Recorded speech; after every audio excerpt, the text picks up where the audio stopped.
The federal government has announced a new task force to combat cyber criminals after the attacks on Optus and Medibank.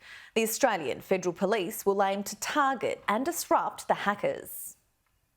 The government is declaring war on cyber criminals. It is beyond doubt now that this is a crime type that will continue in our country. So today we're putting cyber criminals on notice.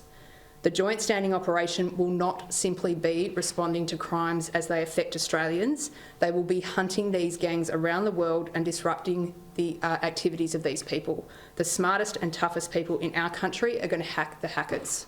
Security Minister Clare O'Neil was talking tough as she announced a joint standing operation to combat cyber attacks. The Australian Federal Police and the Australian Signals Directorate will target and disrupt cyber criminals. They will have a particular focus on ransomware threat groups. Today's announcement complements the existing work that has been done since we learned about this hack.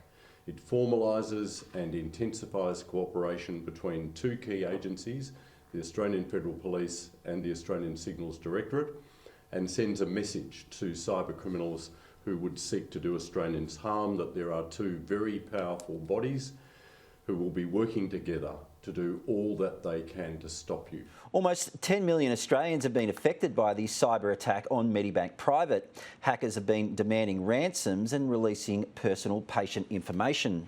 Even amongst ransomware groups, it is considered beyond the pale to do what has happened here, and that is reveal completely private information and persecute totally innocent people to try to get a ransom. An attack on Optus in September also affected almost 10 million customers.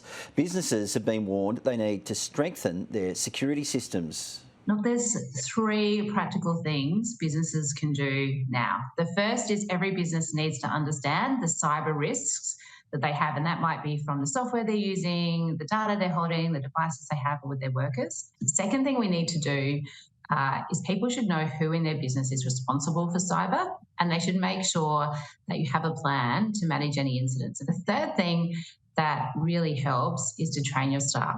Australian Federal Police Commissioner Reece Kershaw says Russians are responsible for the Medibank attack. Russia's embassy in Australia has criticised the AFP's accusations, but the Attorney-General hasn't ruled out expulsions. The Australian government is looking hard at Russia's diplomatic profile in Australia, and all options remain under consideration. Our preference is to maintain diplomatic channels, but diplomatic profiles must always be consistent with our national interest. Matt Cunningham, Sky News.